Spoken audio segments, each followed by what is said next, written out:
السلام علیکم۔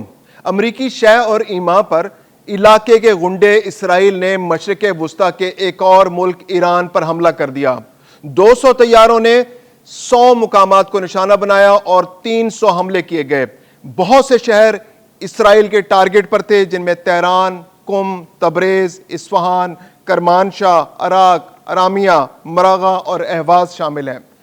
ٹارگٹ خاص طور پر پاسداران انقلاب کے گارڈز کے ہیڈ کوارٹرز، ایٹمی ریئیکٹرز، تنصیبات، دفاعی تنصیبات اور اس کے علاوہ آرمی کی سینئر لیڈرشپ، یعنی کہ پاسداران انقلاب اور آرمی کو ہٹ کیا گیا اور یہ میسج دیا گیا کہ ایران کو کسی صورت اس قابل نہیں چھوڑا جائے گا کہ وہ اسرائیل پر جوابی حملہ کر سکے۔ میں ہوں خرم کلیم اور آپ دیکھ رہے ہیں 24 ڈیجیٹل۔ آج صبح تہران اور ایران کے بہت سے شہر اسرائیلی حملوں سے گونج اٹھے۔ 200 طیاروں نے بلا جواز ایران کے بہت سے شہروں کو ٹارگٹ بنایا۔ دفاعی تنصیبات، دفاعی لیڈرشپ، پاسداران انقلاب اور اس کے علاوہ ایٹمی ریئیکٹرز اسرائیلی طیاروں کا ٹارگٹ تھے، اور ان حملوں میں انہوں نے ایران کی سینئر فوجی لیڈرشپ کو ٹارگٹ کر کے شہید کر دیا۔ چیف آف جنرل سٹاف شہید ہو گئے۔ اس کے علاوہ ایٹمی سائنسدان جو بہت عرصے سے ایران کو ایک ایٹمی طاقت بنانے کے لیے کوششیں کر رہے تھے، ان میں سے 6 سینئر سائنسدانوں کو شہید کر دیا گیا۔ اس کے علاوہ ایران کی بیک بون جو پاسداران انقلاب گارڈز ہیں، جو ایران کے انقلاب کے، جو ایران کی انقلابی سرحدوں کی، ایران کی دفاعی سرحدوں کے محافظ ہیں اور اس کو سیف گارڈ کرتے ہیں، ان کے چیف کو شہید کر دیا گیا۔ اس کے علاوہ ایران کے جو بہت سارے جو ان کے جو انٹلیکچولز ہیں، جو ان کی تہران یونیورسٹی کے جو ایک صدر تھے، ان کو بھی شہید کر دیا گیا۔ شہید ہونے والوں میں ایرانی مسلح افواج کے چیف آف سٹاف جنرل محمد باقری شہید ہوئے ہیں، سابق سیکورٹی چیف علی شمخانی، میجر جنرل غلام علی راشد اپنے بیٹے سمیت شہید ہوئے۔ پاسداران انقلاب کے کمانڈر ان چیف حسین سلامی اس بزدلانہ حملے میں شہید ہو گئے۔ اس کے علاوہ ایرانی جوہری تنظیم کے سابق سربراہ فریدون عباسی، آزاد یونیورسٹی کے صدر مہدی ترامچی سمیت 6 ایٹمی سائنسدان اسرائیل کے اس بزدلانہ اور بلا جواز حملے میں شہید ہو چکے ہیں۔ اس کے علاوہ جو نیتن یاہو، اس کا کہنا ہے کہ یہ حملے اس وقت تک جاری رہیں گے جب تک تمام اہداف مکمل نہیں ہو جاتے۔ یہ پہلا حملہ تھا، یہ پہلا جو حملے کا مرحلہ تھا، یہ مکمل ہو گیا ہے۔ ٹارگٹ اگر آپ دیکھیں تو انہوں نے ایران کی ملٹری اسٹیبلشمنٹ کو ٹارگٹ کیا ہے، اس کی بیک بون کو، اس کی ریڑھ کی ہڈی کو ٹارگٹ کیا ہے، اور یہ حیرت انگیز بات یہ ہے کہ یہ حملے اس وقت کیے گئے ہیں کہ جب امریکہ اور ایران ایک میز پر بیٹھے تھے اور وہ ایٹمی ریئیکٹرز کو لے کے، ایٹمی طاقت کو لے کر ایک معاہدے کے بہت قریب پہنچ چکے تھے۔ اگرچہ ایران کی جانب سے جو اس کا حق ہے کہ وہ اپنا دفاع استعمال کر رہا تھا، حق کے دفاع رکھتا تھا، وہ کہتا تھا کہ ہمیں ایٹمی افزودگی کا پورا حق حاصل ہے، ہم پرامن مقاصد کے لیے ایٹمی افزودگی جاری رکھنا چاہتے ہیں، اور امریکہ کی جانب سے بھی تھوڑا نرم رویہ ظاہر کیا جا رہا تھا۔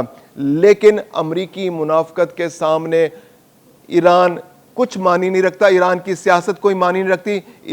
امریکہ نے ایک جانب ٹیبل پر بیٹھ کر ایران کو انگیج کرنے کی کوشش کی، اور دوسری جانب اپنے غنڈے کو، اپنے پالتو غنڈے اسرائیل کو یہ اجازت دی کہ وہ ایران کو ٹارگٹ کرے اور ایران کو کمزور کرے، تاکہ امریکہ بہتر سے بہتر انداز میں اپنی شرائط ٹیبل پر ایران سے منوا سکے۔ دوسری جانب ایران نے ان مذاکرات کو فوری طور پر ختم کرنے کا اعلان کر دیا، کیونکہ اس شدید ترین حملے کے بعد ایران حالت جنگ میں ہے اور کسی قسم کے مذاکرات کی کوئی گنجائش باقی نہیں رہتی۔ دوسری جانب ایران نے اسرائیل پر جوابی حملے کا اعلان کر دیا ہے۔ بیلسٹک میزائلز بھی اس پر لانچ کیے گئے، میزائل بھی اسرائیل پر پھینکے گئے۔ دوسری جانب 100 ڈرونز داغے گئے جو ایران کی جانب سے اسرائیل پر حملہ کریں گے۔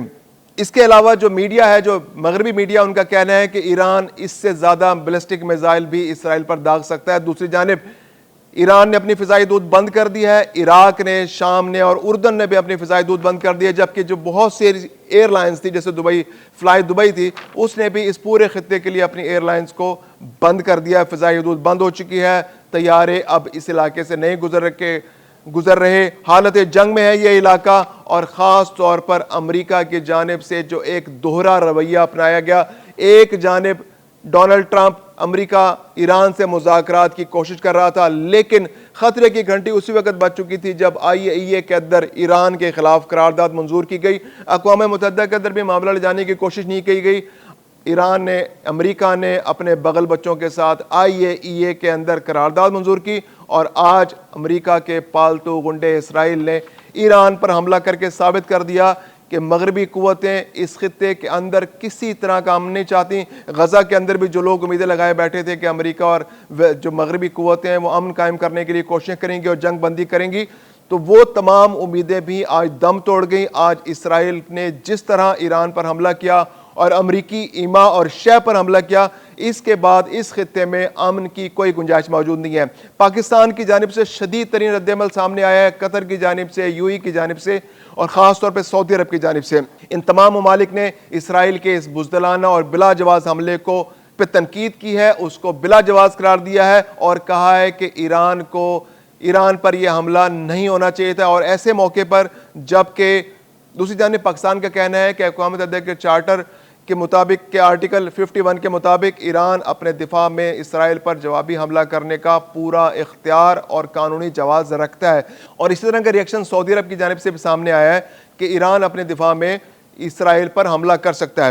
اسرائیل کی مذمت کی گئی ہے تمام اسلامی ممالک کی جانب سے۔ OIC کا امپورٹنٹ ہے اس وقت کردار، کیونکہ OIC کی قیادت اس وقت سعودی عرب کے ہاتھ میں، اور سعودی عرب کا ریئیکشن بہت اہم ہوگا کہ سعودی عرب کس طرح تمام اسلامی ممالک کو ساتھ ملا کر اور ایک متفقہ موقف پیش کرتا ہے کہ کس طرح سے ایران کو اسرائیل کے اس حملے سے بچایا جائے اور امریکہ پر دباؤ بنایا جائے کہ وہ اسرائیل کو مجبور کرے کہ وہ خطے میں امن کے لیے کوششیں کرے، اور اسرائیل کو اپنے پالتو جو گنڈا ہے اس کو مجبور کرے کہ وہ ایران پر مزید حملے نہ کرے۔ دوسری جانب ایران کا جوابی حملہ بہت اہم ہوگا، اگرچہ ایران کی جو عسکری قیادت ہے اس کو شہید کر دیا گیا ہے۔ ایران کے پاسداران انقلاب جو ان کے ایران کی بیک بون ہے، اس کے کمانڈر کو شہید کر دیا گیا ہے۔ ایرانی سپریم کمانڈر علی خامنائی نے فوری طور پر پروف کیا ہے اور ان کے حکم پر جنرل احمد وادی کو پاسداران انقلاب کا کمانڈر بنا دیا گیا ہے۔ تو یہ ایک بہت امپورٹنٹ ڈیولپمنٹ ہے۔ دوسری جانب صرف ایک ٹیئر نہیں، دوسرے ٹیئر موجود ہے وہاں پر عسکری لیڈرشپ کی،